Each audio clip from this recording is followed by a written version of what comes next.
ಜಗಜ್ಜಿಷ್ಟಿಕೆಯನ್ನು ತನ್ನ ಎದೆಯೋಳಿಟ್ಟುಕೊಂಡ ಭ್ರಮೆಗೊಂಡ ಉತ್ತರೆ ತನ್ನ ಕಣ್ಣೊಳಿರಿಸಿದ ವ್ಯಸನದ ಬಣ್ಣ ಬರೆದಳು ಪಾಂಡವರ ಬೋಳಿನ ಇತಿಹಾಸಕ್ಕೆ. ಕುರುಕ್ಷೇತ್ರ ಕಾಳಗವನ್ನು ಕಟ್ಟಿದ ಪ್ರತಿಜ್ಞೆಗಳು. ಓ ಆರ್ಯಪುತ್ರ, ಆ ಕವರವರ ಉನ್ಮತ್ತ ಖಡ್ಗಗಳ ಠೇಕಾರ, ಮಾನವೀಯ ಮಮಕಾರ, ಅದಕ್ಕೆ ಪಾಂಡವರ ಕೊಟ್ಟ ಪ್ರತ್ಯುತ್ತರದ ಚಿತ್ರಣಿಯಾದ ಕ್ಷೇತ್ರ, ಮಣ್ಣಿನ ಬಡಿದ ಮಕ್ಕಳ ಮಮಕಾರುವ ಬ್ರಹ್ಮಾಂಡ ಭಾಂಡದಳು ತುಂಬಲು ಹಾಹಾಕಾರ. ಆಗ ಓಂಕಾರದಿಂದ ಚಿಮ್ಮಿ ಬಂದ ದೈವೀ ಶಕ್ತಿಯ ಬಲಗೊಂಡ ಬಲ್ಲಿದರು ಆ ಅಮಂಗಳ ಅಳಿಯಲಿಕ್ಕೆ ಮಾಡಿರುವ ಪ್ರತಿಜ್ಞೆಗಳ ಪರಿಣಾಮವಾಗಿ ಈ ವಿಪ್ಲವದ ರಕ್ತದ ಹನಿ ಹತ್ತದಕ್ಕೆ ಅವರ ದೋಷಗಳೆಲ್ಲ ವಿಶ್ವದ ದಿವ್ಯ ದೃಷ್ಟಿಯ. ಆದರೇನಾಯ್ತು ದ್ರುಪದತೆ? ನಮ್ಮವರ ನೆತ್ತರಳು ಕೈ ತೊಳೆದ ಸೇಡಿನ ಸೈತಾನ ಹುಚ್ಚೆತ್ತು ತಲೆಗೆದರಿ ಕುಡಿಯುತ್ತಿದೆ. ಭಾರತೀಯ ರಾಜಾಂಗಣದಲ್ಲಿ ಕರಾಳ ಛಾಯೆಯ ಧರ್ಮಜ ಕಡಲ ಕಡಹದಿಂದ ಕಾಲಕೂಟ ಹುಟ್ಟಿದಂತಿದ್ದು ನಿಮಗಿಂದು ತೋರುತ್ತಿದೆ. ಆದರೆ ಮುಂದೆ ಹುಟ್ಟಿ ಬರುವುದು ನಿಸ್ಸಂದೇಹವಾಗಿ ಅಮರ ಶಾಂತಿಯ ಅಮೃತ. ವಿಷದಲ್ಲಿ ಅಮೃತ ಇಚ್ಛಿಸಿ ಕಾದಿರಬೇಕೇ ಕಣ್ಣೀರ ತುಂಬಿ. ಭೀಮ ಎನಿತು ನರರ ಮಸ್ತಕಗಳೆಲ್ಲ ನೆತ್ತರದೋಳು ಮುಳುಗಿ ಮಾಯವಾಗಿ ಹವು. ನಿಲ್ಲಿಸಲಾರಿದ ಈ ನರಮೇಧ ಯಜ್ಞವನ್ನು ಕಟ್ಟ ಕಡೆಗೆ ಸತ್ತವರಿಗಾಗಿ ಅತ್ತು ಬಾಡಿ ಬತ್ತಿದ ಮುಖಗಳನ್ನು ನೋಡಿಯಾದರೂ ತಡೆಯಲಾರಿಲ್ಲ ಈ ನಿಮ್ಮ ಕೊಲೆಯ ಕೈಯ. ಸಿರಿಮನೆಯ ಮಾಲು ಸುಟ್ಟು ಬೂದಿಯಾಗುವುದು ಸಹಜ. ಹಸಿದವರ ಹೊಟ್ಟೆ ಉರಿ ಹತ್ತಲ್. ಆಹಾರಿ ಒಳಗಾದ ಮಾಲಿನಿಯರ ಕಂಪನಿಯ ಕಡಲೊಂದು ಭವಿಷ್ಯದವರ ಮಾತಿ ಛಲವ ಛಲಿತ ಜಡಿಯೇ ಜಾಗೃತಳಾಗಳೆಯ ಮಹಾಕಾಳಿ ಅವತಾರ. ಈ ಕಾಳರಾತ್ರಿ ಹರಿದು ಹೋಗುವ ಮುಹೂರ್ತವನ್ನು ರಣರಂಗದಲ್ಲಿ ನಿಂತು ನೋಡುತ್ತಿರುವೆ. ಬೊಳಿಗೆದಗೊಳ್ಳಗಿಯ ಬೀರಿ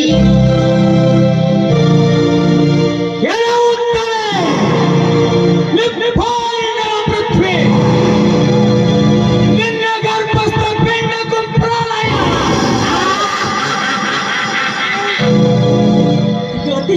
ಅತ್ತೆ ಕೇಳಿದ್ರ ಅಶ್ವತ್ಥಾಮನ ಕಂಡದಿಂದ ನಿಪಾಂಡವ ಪೃಥ್ವಿ ತಲೆಗೇರಿದ ಶೋಕದ ಆವೇಶದಲ್ಲಿ ನಿಪಾಂಡವ ಪೃಥ್ವಿ ಎಂದು ಗಮನಿಸುವ ಬಿಡುವೆ.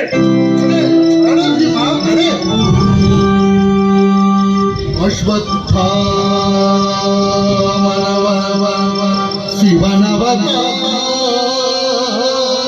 ಶಿವನವತಾರದಲ್ಲಿ ಜನಿಸಿದನು.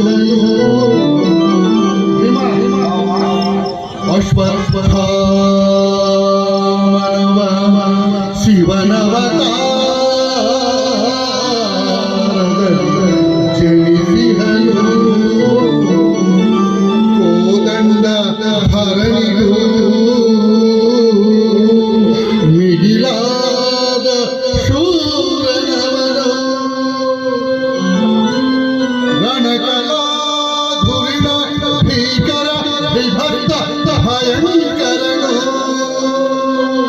ಅಜೇಯ ಅಮರ ಮೃತ್ಯುಂಜಯನು.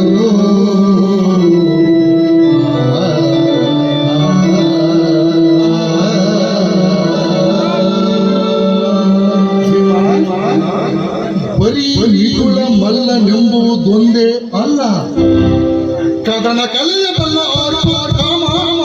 ನಿಮ್ಮ ಮಲ್ಲ ಈ ಲೋಕಕ್ಕೆಲ್ಲ. ಅವಸರ ಬೇಡ.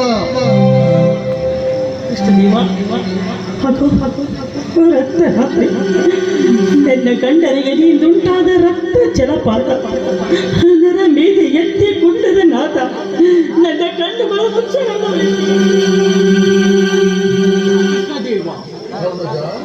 ಎಂತಾದರೂ ಆಗಲಿ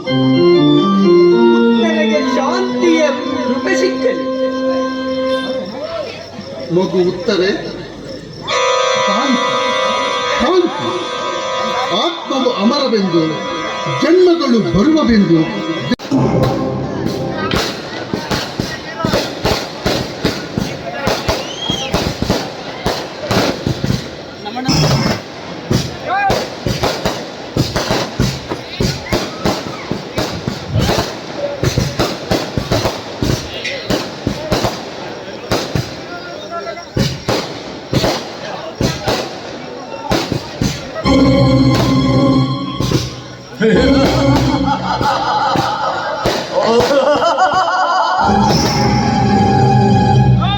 ಈ ಶಬರಿಯದ ಹುತ್ತದ ಭೇದ ನೀತಿ ಎಂಬ ಭಾಗ್ಯ ಜಾತಿ ಹೊಡೆದು ಗಮರು ಕೋಮಲ ಕರಳ ಸ್ವಾರ್ಥ ಸೂಚನೆಗಳು ಕಣ್ಣು ಹೊರ ಶಿಲ್ಪಿ ವಿಶ್ವಕರ್ಮನ ಕೈಯ ಕುಂಚ ಕಠೋರ ಕುಠಾರಿಯಾಗುವುದು ಕೋಮ ಜಾತಿ ಜಗಳದ ಅಚ್ಚರಿಯ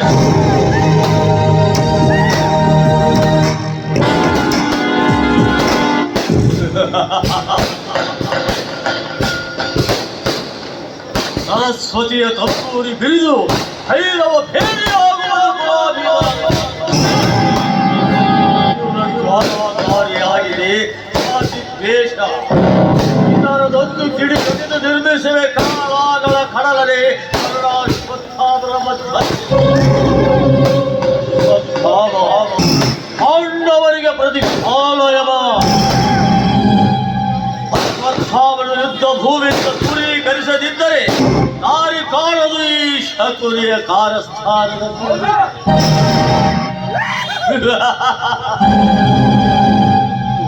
ಇಂದು ಒಂದು ಬಿಂದುವನ್ನೇ ನುಂಗುವ ಕ್ರಿಯೆ ಕಾಣುತ್ತಿದೆ ಅಶ್ವತ್ಥಾಮನು. ದುರ್ಯೋಧನನು ದಂಡಾಧಿಪತಿಯ ಪಟ್ಟವನ್ನು ಅಶ್ವತ್ಥಾಮನಿಗೆ ಕಟ್ಟಿದರೆ ಉಳಿಗಾಲವಿಲ್ಲ ಪಾಂಡವರಿಗೆ, ಉಳಿಗಾಲವಿಲ್ಲ ಈ ಕುರುಡರ ಕುಂಡಿಗಳಿಗೆ.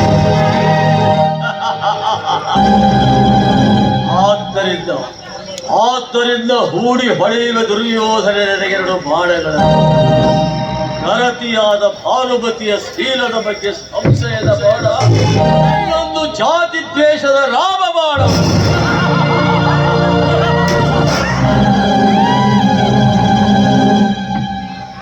ನಗೆ ಮಾಮ, ನಗೆ ನಿಮಗೆ.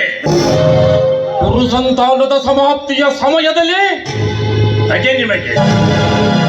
ಈ ಕೌರವೇಶನ ಫಲಕ್ಕೆ ಮೂಲಾಧಾರನಂತಿದ್ದ ಮುತ್ತಜ್ಜ ಭೈಸ್ಮಾರ್ಯರು 10 ದಿನ ಒಡೆದಾಡಿ ಆ ಕಳ್ಳ ಕೃಷ್ಣನ ಕುಹಕದಲ್ಲಿ ಪಾರುಗಾಣದೆ ಬಿಲ್ಲುಗಾಣಗಳನ್ನು ಬಿಟ್ಕೊಟ್ಟು ಅರ್ಜುನನ ಅಂಬುವಿಗೆ ಆಹುತಿಯಾಗಿ ಬಾಣ ಮಂಚದಲ್ಲಿ ಮಲಗಿರುವ ನಗೆ, ಮತ್ತೆ ನಗೆ, ಇದಾವರೆಗೆ ನನ್ನ ಹಂಚಿಕೆಗಳೆಲ್ಲ ಬಂಜೆಯಾದುದಕ್ಕೆ ನಿರಾಸೆಯಲ್ಲಿ ನಗುವ ನರದ ನಂಜುನಿಗೆ ಮಾಮ, ಶತಗಜ ಬಲ ಸಂಪನ್ನ ಶತ ಸಹೋದರ ಅಗ್ರಜ ಗಾಂಧಾರಿಯ ಗರ್ಭ ಸಂಜಾತ ಧೃತರಾಷ್ಟ್ರ ತನಯನ ದುರ್ಲಭವಾದ ವೀರರತ್ನಗಳಿಂದ ರಂಜಿತವಾದ ಧೃತರಾಷ್ಟ್ರನ ಸೋಲೆ ಸೋಲಿಲ್ಲದೆ ಆ ಕುಂತಿಯ ಹೊಟ್ಟೆಯ ಹೊನ್ನಿಗಳಿಗೆ. ಮಾಮ, ದ್ರೌಪದಿಯ ದಂಡೆಯ ದಾರ ಅದೆಷ್ಟು ಗಟ್ಟಿ ಮುಟ್ಟಾಗಿರುವುದು. ಪಾಂಡವರನ್ನು ಹಡೆದ ಕುಂತ ಮಾದ್ರಿಯರು ಅಧರ್ಮಿಣಿ, ಅವರ ಪಟ್ಟದರಸಿಯಂತೆ ಪಾಂಚಾಲಿ ಪಾಂಚಾಲಿ ಪಂಚವಲ್ಲಭೆ. ಇತ್ತ ಕೌರವರ ತಾಯಿಯಾದ ಗಾಂಧಾರಿ ಗರತಿರತನ, ಇವರ ಪಾವಿತ್ರ ನಡುವಿನ ಪುತ್ರನಿಗೆ ಪರಾಜಯವೇ. ಸದೃಶಳಾದ ಭಾನುಮತಿಯ ಮುಂದೆ ಇದರ ರೂಪತಿಗೆ ಭಂಗ. ಸುಯೋಧನ, ಪುಣ್ಯದ ಬೆಳಸಿಗೆ ಬಹುಭಯ, ವಿಷಮಯ ಪಾಪದ ಬೆಳಸಿಗೆ ರೋಗಾಣಗಳು ಅತ್ಯಂತ. ಪಾಂಡವರು ಪಾಪದ ಬೆಳೆಸಿ, ಕೌರವರು ಪುಣ್ಯದ ಬೆಳೆಸಿ. ಹಾಗಾದರೆ ಅದಾವ ರೋಗ ಅಂಟಿಕೊಂಡಿದೆ? ಈ ಪುಣ್ಯದ ಬೆಳಸಿಗೆ. ಕೌರವೇಶ, ನಾರಿಯ ಅಂತರಂಗವ ತಿಳಿದುಕೊಳ್ಳುವ ತಿಳುವಳಿಕೆ ಬೆಳಗಲಿಲ್ಲ ನಿನ್ನ ಬುದ್ಧಿಗೆ. ಹಸಿದ ಹೂವಿನ ಹೊಟ್ಟೆಯೊಳ ಹರಡಿದ ನಿಸರ್ಗದಂತೆ ಪುಣ್ಯ ಮರಳುತ್ತದೆ ಮೂಗದರದೆ ನಿನ್ನ ಭಾನುಮತಿಯ ಶೀಲದ ಹೊಟ್ಟೆಯಲ್ಲಿ.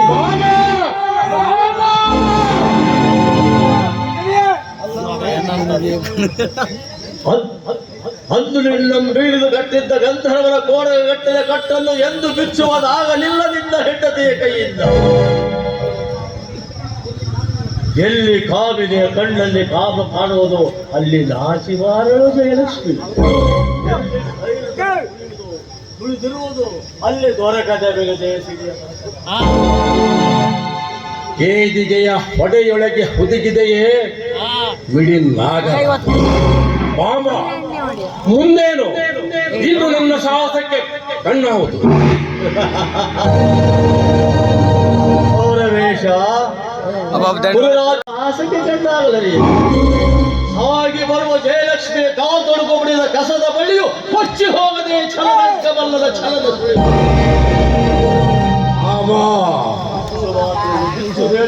ಈವರೆಗೂ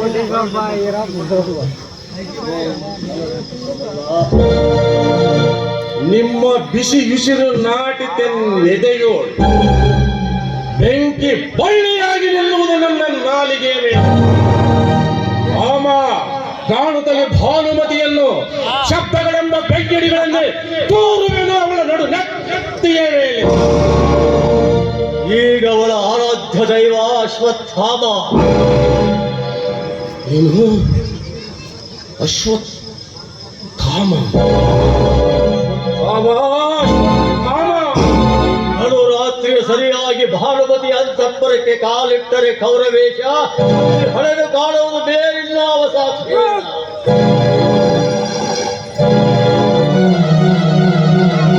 ಅಶ್ವತ್ಥಾಮ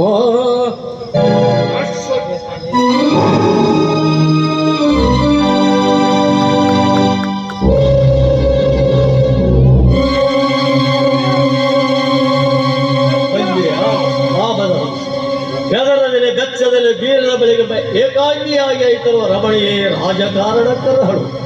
ನೀನು ಮಾತಿನಲ್ಲಿ ಹಬ್ಬ ಬಹು ಸರಸಿ. ಆದ್ದರಿಂದ ನಿನ್ನನ್ನೇ ನನ್ನ ಕಾರ್ಯಕ್ಕೆ ಕರೆಸಿ. ಆಹಾ ಹೇಳಿ ಬೇಕು ಬೇಕು ಈ ಒಲಪು, ಈ ವಯ್ಯಾರ, ಈ ಶೃಂಗಾರ. ಪದಹಂಸಿ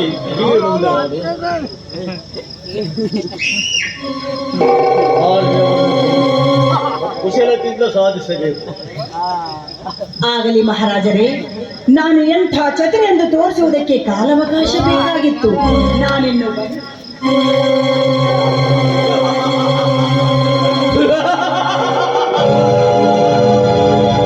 ಈ ಶಗುನಿ ಹೊತ್ತಿಸಿದ ಸೇಡು ನುರಿ ಗಾಳಿಯಲ್ಲಿ ಕೂಗಲಿರುವುದು ಜಗದ ಜೋಕಾಲಿ.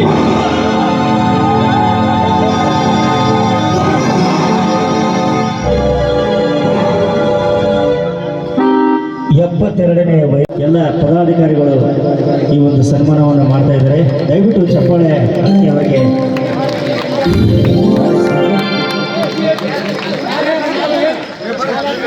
ಶಾಲೆ ಸರಿಯಾಗಿ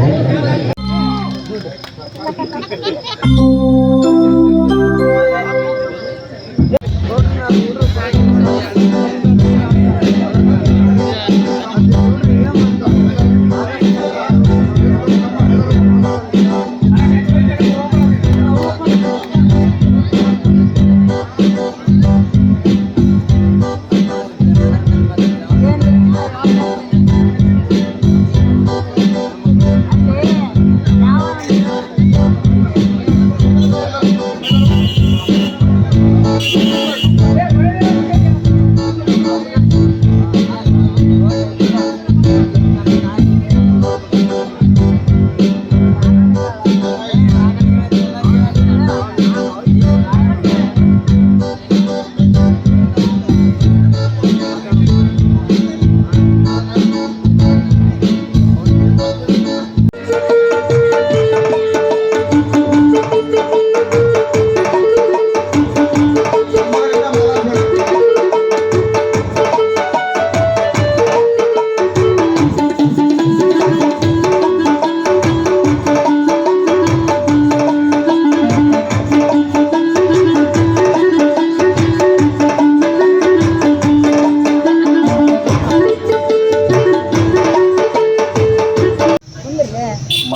ಟಿ ವಿ, ಮೊಬೈಲ್ ಇವೆಲ್ಲ ತುಂಬ ಹಾವಳಿ ಇದೆ.